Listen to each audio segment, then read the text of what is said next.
কিরে তুই? মা আমাকে কোন ঘরে বিয়ে দিয়েছো? বদনাম দিয়ে আমাকে তাড়িয়ে দিয়েছে।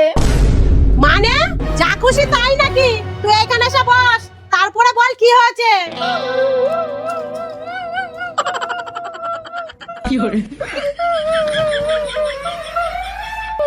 আমাকে ওরা চুপ চুপ চুপ চুপ চোরের বদনাম দিয়ে তাড়িয়ে দিয়েছে। কি বলছো ননদিনী? তুমি 1 মিনিট দাঁড়াও, আমি 5 মিনিটে আসছি।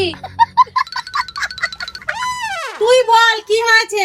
মা আমার শাশুড়ি পাড়ার সব লোককে ডেকে এনে সবার সামনে অপমান করে আমাকে বাড়ির থেকে তাড়িয়ে দিয়েছে। ননদিনী একবার বড় করে হা করো তো। বৌমা এটা কি হলো? আপনার চোখের সামনেই তো হলো, দেখেননি? শুনুন, এই আংটিটা আমার বর আমার জন্য এনেছে, এটা চুরি হতে দেব? এতই সহজ? এই তুই বল তোকে কি চুরির জন্য বাড়ি থেকে বের করে দিয়েছে? টাকা চুরির জন্য।